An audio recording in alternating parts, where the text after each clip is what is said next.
በዚህ ቪዲዮ የምናየው ሪሰርቻችሁና የመመረቂያ ጽሁፋችሁን ስታዘጋጁ ኤአይን እየተጠቀማችሁ ያላችሁ ተማሪዎች እየሰራችሁት ያለው ገዳይ ስህተት እና መፍትሄው አብዛኞቻችሁ አልተረዳችሁም። ሚስ ኮንሰፕሽን ነው ያላችሁ። በዋነኝነት ይህን ቪዲዮ መስራት የፈለኩበት ምክንያት በዙሪያ ያሉት ሪሰርቸሮችና የመመረቂያ ጽሁፍ የሚሰሩ ተማሪዎች ብዙ ነገር ሚስ እያደረጉ ውጤታቸው ሲበላሽ እያየው ስለሆነ ጥር ባለ ደቂቃ አንደርስታንድ ማድረግ ያለባችሁ ነገር አንደርስታንድ አድርጋችሁ የኤአይ ቱሎችን ለሪሰርችና ለቴሲስ እንዴት በአግባቡ ወይም ደግሞ ኢን ዘ ራይት ዌይ መጠቀም እንዳለባችሁ ለማስረዳት ያህል ነው። በእርግጠኝነት እስከ ቪዲዮ መጨረሻ ከቆያችሁ አንድ ሴሚስተር፣ አንድ አመት፣ 2 አመት የደከማችሁበትን ውጤት ከማጣት ትድናላችሁ። ከዛ በፊት ግን ለማታውቁ ሄዋን ነኝ። ፕሊስ ለዩቲዩብ ቻናሌ አዲስ ከሆናችሁ ሰብስክራይብ ማድረግ እንዳትረሱ። በየጊዜ የምለቃቸው ቪዲዮዎች እንድረሷችሁ ኖቲፊኬሽን ሳይን ተጫኑ። ቪዲዮውን ቫይራል እንዲወጣና ለሌሎች እንዲደርስ ላይክና ሼር በማድረግ አግዙኝ። ያግዛችሁኝም ስለሆነ ከልብ አመሰግናለሁ። አብራችሁን ቆዩ።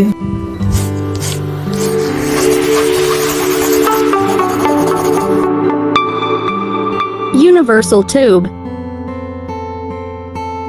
አንድ ግልጽና ፋክት የሆነ ነገር አለ። ዘመኑ የመጣውን ቴክኖሎጂ አትጠቀሙ ማለት በቃ ምን ልበላችሁ ጀስት አውትዴትድ ነው የምትሆኑት። ሶ ኤአይ ቱሎችን አልጠቀምም በሚለው እኔ አልስማማም። እየተጠቀምኩባቸው ነው፣ ብዙ ስራዎችን እየሰራሁባቸው ነው የምገኘው። አሁን ለምሳሌ ስልክ ስትይዙ ብዙ ነገር ትዘራጋላችሁ እንደማለት ነው። ወይም ደግሞ ስልክ አትጠቀሙ፣ ሁሌ ኦፍላይን ሆኖ ኦር ኢንተርኔት አትጠቀሙ እንደማለት ነው። ከዛ ይልቅ ጥቅሙ ምንድነው፣ ጉዳቱ ምንድነው፣ ከዛ ጥቅሙን እንዴት አድርገን ነው ማጎልበት የምንችለው የሚለው ላይ ነው ትኩረት ማድረግ ያለብን እንጂ አይኔ ኤአይን አልጠቀምም ተማሪዎችን ያደክማል ያሰንፋል ኦር ሳምቲንግ በጣም ብዙ ነገሮች ኢቭን የሰይጣን ስራ ነው የሚሉ ሰዎችም አሉ። ጀስት ኮዲንግ እኮ ነው፣ ኢትስ ሶፍትዌር ራይት፣ ሌላ አዲስ ነገር የለውም። ስለዚህ ኤአይ ቱሎችን በራሱ አለመጠቀም አውትዴትድ ነው የሚያደርገው። በጣም ብዙ ነገሮችን እንድታጡ እና ኦልድ ቨርዥን እንድትሆኑ ያደርጋል። ሶ ኤአይ ብዙ ስራዎችን እያቀለለ ስለሆነ መጠቀሙ ኦፕሽናል ሳይሆን ጀስት ማንዳቶሪ ነው ብዬ ነው የማስበው። ምክንያቱም በጣም ብዙ ስራዎችን ስለሚያቀልልና ስለሚያግዘን። ዋናው ነገር እንዴት እንጠቀመው ነው። ብዙዎቻችሁ ዘ ትራፒ ኦፍ ኮፒ ኤንድ ፔስት ኤንድ ዘን ሂውማናይዝ ነው። ያ ማለት የራሳችሁን ቲንኪንግ፣ የራሳችሁን አይዲያ፣ የራሳችሁን ክሬቲቪቲ ሳትጨምሩ ዝም ብላችሁ ሳሙዌር ኮፒ ኤንድ ፔስት ማድረግ ነው። ይሄ ነው ትልቁ ችግር። የሆነ ታይትል አለ፣ የመመረቂያ ጽሁፍ ሊሆን ይችላል ኦር ሪሰርች ሊሆን ይችላል። ያንን ሪሰርች ኦር የመመረቂያ ጽሁፍ ለሆነ ኤአይ እንሰጠዋለን። ከዛ በዛ ኮንተንት ጀነሬት አድርግልን እንላለን። ኮንተንት ጀነሬት ያደርግልናል። ያንን ኮንተንት እዛው አሁንም ኦንላይን ላይ ፓራፋይዝ ለሚያደርግልን ኦር ሂውማናይዝ ለሚያደርግልን ኤአይ ቱል እንሰጠዋለን። ዘን ፓራፋይዝ ኦር ሂውማናይዝ አደረገልን። ከዛ በኋላ አሁንም ፍሪ ለሆነ ፕላጀሪዝም ቼከር ቱል እንሰጠዋለን፣ ለሶስተኛ ኤአይ ቱል ማለት ነው። ዘን ቼክ ያደርጋል 0% ይላል። ከዛ ያንን ቀጥታ ወስደን ዶክመንታችን ውስጥ እናስገባውና በቃ በእኛ ቤት ጮቤ ረግጠናል። ያ ደግሞ ልክ አይደለም። ምክንያቱም ኦንላይን ላይ የምናገኛቸው ፍሪ ኤአይ ቱሎች በጣም ሊሚትድ ኦር ኢምንት የሆነ ዳታቤዝ ነው ያላቸው። ስለዚህ በነዛ ኤአይ ቱሎች ኮንተንት ጀነሬት አደረገን፣ ከዛ ሂውማናይዝ ኦር ፓራፋይዝ አደረገን፣ ከዛ አሁን ፍሪ በሆነ ኤአይ ቱል ፕላጀሪዝም ዲቴክት አድርገን አይ ኢትስ ኖ ፕላጀሪዝም ማለት ዘን ዊ አር ሴፍ ብለን ማሰብ የለብንም። ያ ኮምፕሊትሊ ሮንግ ነው። እኛ ከምናስበው በላይ የዩኒቨርሲቲ ፕሮፌሰሮችና ዶክተሮች እንዲሁም ደግሞ አስተማሪዎች ቀድመውን ሂደዋል። ስለዚህ እዚህ ላይ በጣም ጥንቃቄ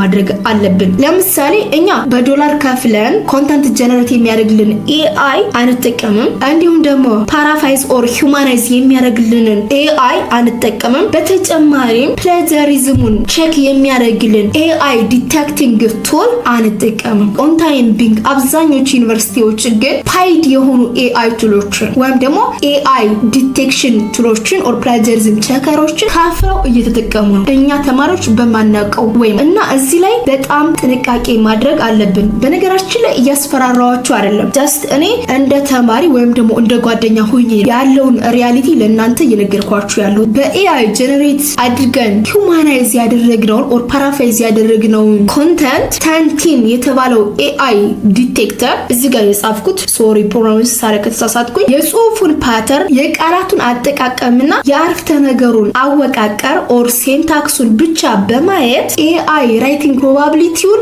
ምንጥር አድርጎ ነው የሚያወጣው። ይሄኛው ቱል ደግሞ አብዛኞቹ ዩኒቨርሲቲ ገዝተውታል በዶላር። እኛ ተማሪዎች ነን እንጂ ዩኒቨርሲቲዎች የትኛውን ኤአይ ዲቴክቲንግ ቱል እየተጠቀሙት እንደሆነ ማናውቀው ዶክተሮችና ፕሮፌሰሮች አላቸው። ዊዝን ሰከንድ እኛ 1 ዓመት 2 ዓመት ወይም ደግሞ 1 ሴሚስተርና 2 ሴሚስተር የለፋንበትን ሪሰርች ዲስኳሊፋይድ ያደርጉታል። ሶ እዚህ ላይ ጥንቃቄ አድርጉ።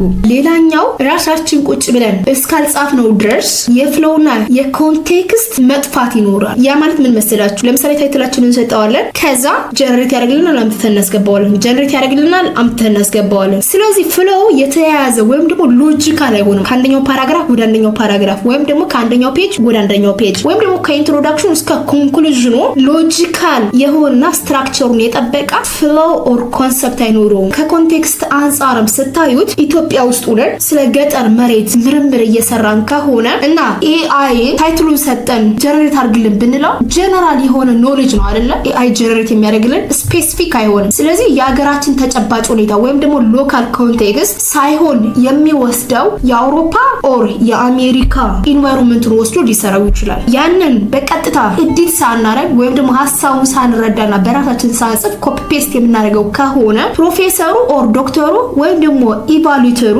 የመጀመሪያውን ፓራግራፍ እንዳየ ጽሁፉ ነፍስ እንደሌለው ወይም ደግሞ በተማሪው ሌቭል እንዳልተጻፈ አንደርስታንድ ያደርገዋል። ይሄኛው ሌላኛው ትልቁ ችግር ነው። ሶስተኛው የሃሉሲኔሽን አደጋ ይፈጥራል። እንዴት መሰላችሁ? ጀስት አሁን ለምሳሌ ጀነሬት አድርግልኝ ብላችሁ ታዙታላችሁ። ጀነሬት አላድርግም አይላችሁም፣ ጀነሬት ያደርጋል። እንደ ሪፈረንስ የሚጠቀመው ወይም ደግሞ ሳይት የሚያደርገው ፔፐር ወይም ደግሞ የሚያነሳው ሰው ሊሆን ይችላል። ኤግዛምፕል ግን ከሪያሊቲው የወጣ ወይም ደግሞ የሌለ መጽሐፍ ሊያስገባላችሁ ይችላል። አሁን ኢቫሉዌተሩ ቼክ ሲያደርግና ያንን መጽሐፍ ከሪፈረንሱ ካጣው የእናንተ ታመኔታ እዛ ላይ ያበቃል። ሶ እነዚህ ነገሮች ስላሉ ኤአይ እንደ አውተር ወይም ደግሞ እንደ ዋና ተዋናኝ ወስዳችሁ በኤአይ ጀነሬት ያደርጋችሁትን ኮንተንት እንደነገርኳችሁ ወይ ፓራፍራይዝ አድርጊያለሁ፣ ከዛ ፕላጃሪዝም ቼክ አድርጊያለሁ ፍሪ በሆኑ ኤአይ ቱሎች። ስለዚህ ሴፍ ነው፣ ችግር የለውም፣ አያውቅብኝም፣ አይደርስብኝም ብላችሁ ዝም ብላችሁ ጀነሬት እያደረጋችሁ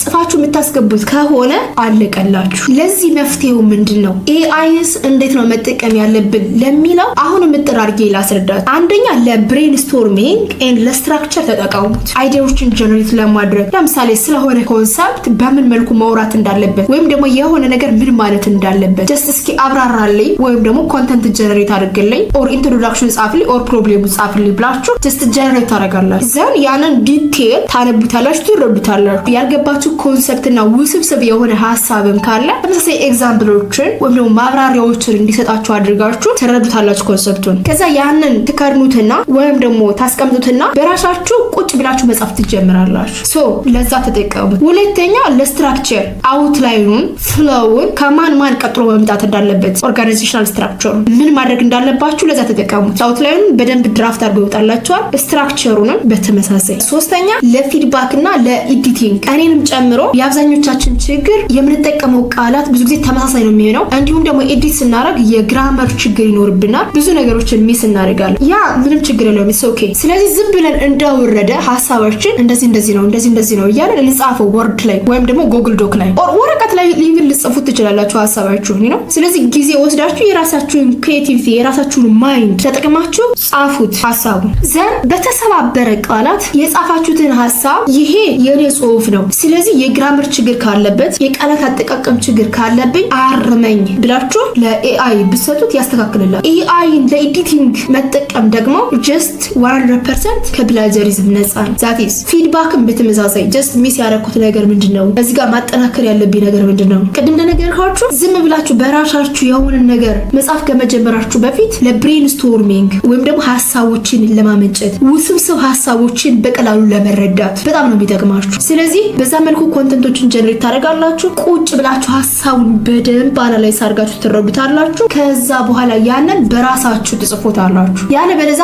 ኤአይ ጀነሬት ያደረገውን ቃላቶችን እየቀያየርኩ በዚህ መልኩ ባስተካክለው ከፕላጀሪዝም ነፃ ሊሆን ይችላል። ኔቨር ኤቨር። በጣም ትልቅ ስህተት ነው ይሄ። እንደነገርኳችሁ አሁን ሰሞኑ ራሱ ያየሁት በጣም ትልቅ ችግር ስላለ ነው። ሶ ከአሁን በኋላ አትሊስት የምትመጡ ተማሪዎች ራሳችሁን ከውድቀት መቆጠብ መቻል አለባችሁ። ማስተርሴን ከጨረስኩና ሪሰርችን ከሰራው ኦልሞስት የዛሬ 4 ዓመት ወደኋላ በዛን ሰዓት ኤአይ ተጠቃሚ አልነበርኩም ሪሰርች ላይ በተለያየ ዩኒቨርሲቲ። በዋነኝነት ግን እኛ ከተማርንበት ባህር ዳር ዩኒቨርሲቲ ዶክተር ፍቅረ ሰላምን የማያውቅ ተማሪ አለ ብዬ አላስብም። የሱን ስም የጠራውበት ምክንያት ለምን መሰላችሁ? በጣም ስለምወደው ስለማከብረውና ፖዚቲቭ የሆነ አሪፍ አስተማሪ ስለሆነ ነው። ሌሎችም አይደሉም ማለት አይደለም። እናሱ ሲያስተምር ነገሮችን ሸፋፍኖ አይደለም የሚያልፈው። በዛን ሰዓት እንደነገርኳችሁ አሁን ላይ ኤአይ ቱልን እንደምንጠቀመው አንጠቀምም ነበር። እነሱ ግን አንድ ዶክመንት ኮፒ መደረጉን ወይም ደግሞ የሰው ሀሳብ መሆኑን ኢቫሉዌተሮች ከሆኑ በተለይ ምን ጥራ አድርገው የሚያውቁት ያሳየን ነበረ። እስከ ስሙ እስከመጣበት ዩኒቨርሲቲ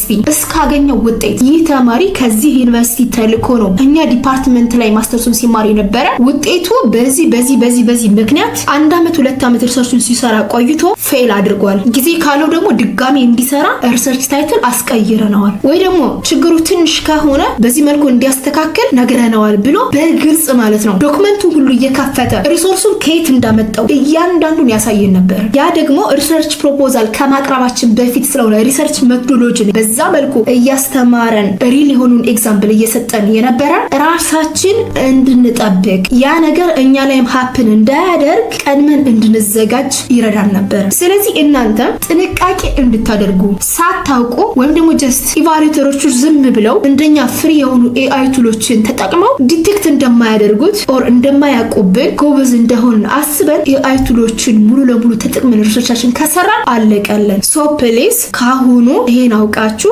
ራሳችሁን አዘጋጅታችሁ ኤአይ ቱሎችን ሙሉ ለሙሉ እንደ አውተር ወይም ደግሞ እንደ ዋና ተዋናይ አትውሰዷቸው። ቴክኖሎጂ የመጣው ስራችን ሊያቀልልን እንጂ አእምሯችን ሊተካ አይደለም። በራሳችሁ ያልሰራችሁት ነገር መጨረሻ ላይ ፕሬዘንቴሽን ላይ ኮንፊደንስ አይኖራችሁም። ለምትጠየቁት ጥያቄ በቂ የሆነ መልስ አትሰጡም። ሶ ፋይናሊ ፌል እንዳታደርጉ ነው ዋና ታርጌቴ። ይሄን ቪዲዮ ለሌሎች ሰዎችም ሼር አድርጉላቸው። ከአንድ ትልቅ ውድቀት ታድኗቸዋላችሁ። እስካሁን አብራችሁን ቆይታችሁ ዩቲዩብ ቻናልን ሰብስክራይብ ካላደረጋችሁ ፕሊዝ ሰብስክራይብ አድርጉ። ቪዲዮ ቫይራል እንዲወጣና ለሌሎች እንዲደርስ ላይክ እና ሼር በማድረግ አግዙኝ። በሌላ ቪዲዮ ብላታይ እስካገኛችሁ መልካም ጊዜ። ባይ ባይ።